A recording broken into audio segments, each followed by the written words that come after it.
Assalamualaikum warahmatullahi wabarakatuh. Selamat siang Bapak Ibu peserta diklat. Pada siang hari ini kita akan membahas materi tentang aplikasi teknik nuklir untuk pengendalian hama dan vektor. Perkenalkan, saya Murni Indarwatmi, peneliti dari Pusat Aplikasi Isotop dan Radiasi Batan. Kalau masyarakat mendengar tentang nuklir, di dalam benak mereka yang terbayang adalah bom atom atau PLTN, pembangkit listrik tenaga nuklir. Tetapi bagaimana aplikasi teknik nuklir di bidang pertanian? Saya kira belum banyak yang mengetahuinya, apalagi aplikasinya untuk pengendalian hama. Prinsip dasar teknologi nuklir yang digunakan untuk pengendalian hama adalah teknik perunut dan teknik iradiasi. Teknik perunut menggunakan isotop stabil maupun isotop radioaktif. Yang sering digunakan untuk pengendalian hama adalah isotop fosfor 32. Teknik radiasi menggunakan radiasi pengion.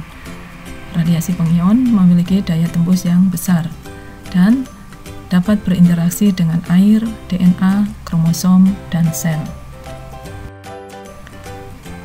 Pemanfaatan dari isotop dan radiasi untuk pengendalian hama adalah teknik nuklir ini digunakan dalam teknik serangga mandul. Kemudian digunakan pula untuk perlakuan karantina, untuk desinvestasi hama, dan untuk perunut menggunakan isotop digunakan untuk penandaan serangga. Hukum kepekaan sel terhadap radiasi mengikuti hukum Bernoulli yang menyebutkan bahwa sel yang aktif membelah peka terhadap radiasi. Sedangkan sel-sel yang sudah mengalami diferensiasi lanjut atau berhenti membelah lebih tahan terhadap radiasi. Efek radiasi dapat berupa letal atau kematian, steril atau mandul, dan mutasi. Setelah mengikuti diklat ini, peserta diharapkan memahami prinsip dasar teknologi nuklir dan aplikasinya untuk pengendalian hama dan vektor. Tujuan pembelajaran ini adalah peserta mampu menjelaskan prinsip dasar teknologi nuklir dan aplikasinya untuk pengendalian hama dan vektor. Indikator belajar yang diharapkan adalah peserta mampu menjelaskan prinsip dasar teknologi nuklir dan aplikasinya untuk pengendalian hama dan vektor, menjelaskan prinsip kerja teknik serangga mandul, menjelaskan prinsip perlakuan karantina dengan radiasi gamma. Pokok bahasan yang akan dipelajari, yang pertama adalah latar belakang, kemudian teknik serangga mandul, dan perlakuan karantina dengan radiasi gamma. Kita masuk pada materi pertama adalah teknik serangga mandul. Apa itu teknik serangga mandul? Teknik serangga mandul diperkenalkan oleh Raymond Basselin dan Edward Knipling pada tahun 1950-an. Teknik ini adalah teknik pengendalian hama dengan memandulkan serangga menggunakan radiasi pengion. Kemudian pelepasan dilakukan secara berkala, minimal 9 kali populasi lapang. Keunggulan teknik serangga mandul adalah yang pertama, efektif karena mampu menurunkan populasi sampai 0. Kemudian spesifik target karena hanya pada spesies target saja, jadi tidak mengganggu spesies lain serangga-serangga yang berguna. Dengan demikian, maka teknik ini adalah ramah lingkungan. Mengapa kita gunakan TSM? Seperti kita ketahui, lalat buah maupun nyamuk Aedes aegypti adalah hama yang berbahaya. Lalat buah dapat menurunkan hasil panen buah-buahan bahkan bisa sampai gagal panen karena kerusakan bisa sampai 100%. Hama ini juga merupakan hama karantina sehingga sering menggagalkan ekspor buah. Nyamuk Aedes aegypti, kita semua sudah tahu bahwa nyamuk ini adalah vektor virus DBD, chikungunya, dan juga virus Zika. Akibatnya, orang yang terinfeksi akan produktivitasnya terganggu, bahkan dapat mengakibatkan kematian. Pengendalian dengan insektisida tidak efektif, oleh karena itu perlu pengendalian lain yang lebih efektif. Bapak Ibu, mari kita lihat prinsip kerja teknik serangga mandul. Mula-mula, serangga biasanya dalam stadia pupa, diradiasi agar mandul. Setelah muncul menjadi dewasa, serangga dilepaskan ke lapangan atau ke kebun. Di sana dia akan kawin dengan serangga lapang sehingga tidak menghasilkan keturunan. Pelepasan dilakukan terus-menerus berulang-ulang dengan jumlah minimal 9 kali populasi lapang sampai populasi menurun. Berikutnya kita lihat perhitungan hipotetis pengendalian hama dengan TSM. Kita lihat pada kolom kedua, ini adalah pengendalian populasi hama tanpa pengendalian.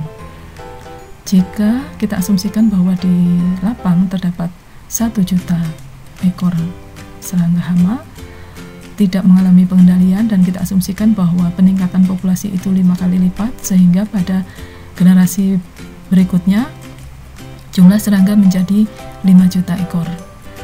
Pada generasi berikutnya meningkat lagi menjadi 25 juta ekor. Kita lihat pada populasi hama yang dikendalikan dengan teknik serangga mandul, mula-mula di kebun terdapat 1 juta ekor. Kemudian dilepaskan serangga mandul 9 kali populasi lapang, yaitu 9 juta ekor. Maka rasio antara mandul dan fertil adalah 9:1 dan sterilitas populasi 90%. Maka keturunan yang dihasilkan adalah 500.000 ekor.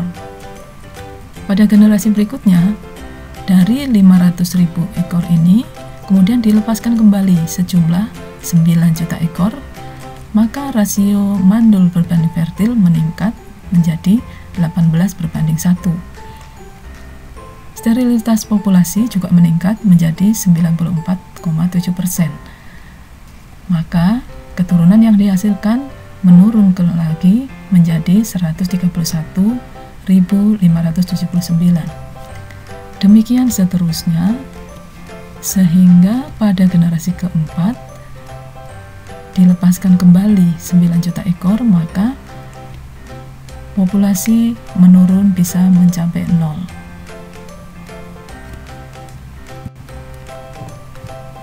Bagaimana aplikasi teknik serangga mandul? TSM di dunia telah dilakukan untuk mengendalikan, misalnya mengendalikan lalat ternak Cochleomia hominivorax di Amerika Tengah dan Amerika Selatan, pengendalian untuk lalat buah Sebudacus cucurbitae di Okinawa, Jepang, kemudian aplikasi TSM untuk pengendalian hama Anastrepha ludens di Meksiko. Akhir-akhir ini juga telah dilakukan uji coba pengendalian dengan TSM untuk nyamuk DBD Aedes aegypti. Di Indonesia, penelitian lalat buah Bactrocera dengan teknik serangga mandul telah dilakukan dan sudah diuji coba dalam skala kurungan lapang. Kemudian untuk PPK, yaitu penggerek buah kakao Conophomorpha clamerella, baru akan dimulai penelitiannya tahun ini, tahun 2020. Kemudian untuk penelitian TSM menggunakan yang akan dilakukan terhadap nyamuk Aedes aegypti juga sedang berlangsung, sudah mencapai pengujian skala lapang. Kita masuk ke materi berikutnya, yaitu perlakuan karantina dengan radiasi gamma. Ada beberapa pengertian yang perlu diketahui. Yang pertama adalah organisme pengganggu tumbuhan karantina atau OPTK. OPTK ini adalah semua organisme pengganggu tumbuhan yang ditetapkan pemerintah untuk dicegah masuk dan tersebarnya di dalam wilayah Indonesia. Perlakuan karantina adalah tindakan untuk membebaskan media pembawa dari organisme pengganggu tumbuhan karantina. Perlakuan karantina dengan iradiasi adalah perlakuan karantina dengan radiasi pengion. Standar acuan yang digunakan adalah International Standard for Phytosanitary Measure atau ISPM nomor 18 tentang Guideline for the Use of Irradiation as a Phytosanitary Measure dan ISPM nomor 28 tentang Phytosanitary Treatments for Regulated Base. Di Indonesia juga sudah mengeluarkan peraturan yang dapat digunakan untuk standar acuan, yaitu Permenkes RI nomor 701/Menkes/Per/8 tahun 2009. Perlakuan dengan iradiasi gamma, kita lihat mengapa ini perlu dilakukan, karena ekspor buah harus bebas OPTK. Sedangkan buah-buahan itu sering terserang hama yang tersembunyi, seperti misalnya lalat buah yang tersembunyi di dalam daging buah, sehingga sulit dibersihkan dengan perlakuan lain. Oleh karena itu, perlu perlakuan karantina yang tepat, dan radiasi gamma dengan daya tembusnya yang besar adalah perlakuan karantina yang tepat karena dapat menembus hama-hama yang tersembunyi di dalam daging buah. Keunggulan iradiasi gamma sebagai perlakuan karantina, pertama adalah daya tembus iradiasi gamma yang tinggi sehingga efektif walaupun terhadap hama yang tersembunyi di dalam daging buah. Yang kedua, tidak meninggalkan residu sehingga aman bagi konsumen. Praktis karena perlakuan dapat dilakukan terhadap komoditas yang telah dikemas. Karena sudah dikemas, maka terhindar dari reinvestasi hama setelah perlakuan. Dan kabar gembira berikutnya adalah Indonesia sudah mempunyai iradiator gamma merah putih atau IGMP yang secara komersial siap dilakukan untuk perlakuan karantina dengan radiasi gamma. Tahapan uji dosis radiasi adalah yang pertama uji efikasi. Dilanjutkan kemudian dengan uji subletal. Setelah mendapatkan dosis, maka dilakukan uji konfirmasi. Setelah dilakukan uji konfirmasi, baru ditetapkan rekomendasi dosis untuk perlakuan karantina untuk hama tertentu. Acuan dosis yang digunakan di dalam Permenkes RI nomor 701/Menkes/Per/8 disebutkan bahwa untuk sayur dan buah segar dengan tujuan untuk menunda pematangan, dosis maksimum yang diperbolehkan adalah 1 kg. Untuk perlakuan karantina maksimum 1 kg, untuk memperpanjang masa simpan 2,5 kg. Dosis ini diacu pula oleh negara-negara lain seperti Amerika Serikat, Australia, dan New Zealand. Uji efikasi dilakukan untuk mengetahui dosis letal serangga uji yang dinyatakan dengan LD50, LD90, LD95, dan LD99. Uji efikasi dilakukan terhadap semua stadia serangga uji, yaitu telur, larva, pupa, dan dewasa. Percobaan menggunakan minimal 5 taraf dosis dan 1 kontrol. Jumlah serangga uji yang digunakan minimal 50 ekor dan ulangan minimal 3 kali.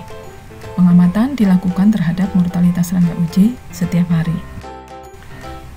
Respon serangga uji dapat berupa mortalitas atau kematian, Pencegahan perkembangan artinya serangga tidak bisa melanjutkan perkembangan ke stadia berikutnya, dan ketidakmampuan bereproduksi atau mandul. Jika respon yang digunakan adalah ketidakmampuan reproduksi, maka perlu disebutkan secara spesifik apakah itu steril penuh, fertilitas terbatas, misalnya hanya jantan atau betina saja yang fertil, meletakkan telur tetapi tidak menetas, atau menetas tetapi tidak berkembang lebih lanjut. Keunggulan iradiasi gamma sebagai perlakuan karantina, pertama adalah daya tembus iradiasi gamma yang tinggi sehingga efektif walaupun terhadap hama yang tersembunyi di dalam daging buah. Yang kedua, tidak meninggalkan residu sehingga aman bagi konsumen. Praktis karena perlakuan dapat dilakukan terhadap komoditas yang telah dikemas. Karena sudah dikemas, maka kita lihat perlakuan radiasi untuk karantina di Indonesia. Penelitian perlakuan karantina sudah dilakukan untuk mengetahui dosis radiasi pada mangga gedong gincu. Telah ditemukan bahwa radiasi dengan dosis 150 gray dapat membunuh hama lalat buah pada mangga. Dan untuk kutu putih, dosis rekomendasinya adalah 250 gray pada buah manggis.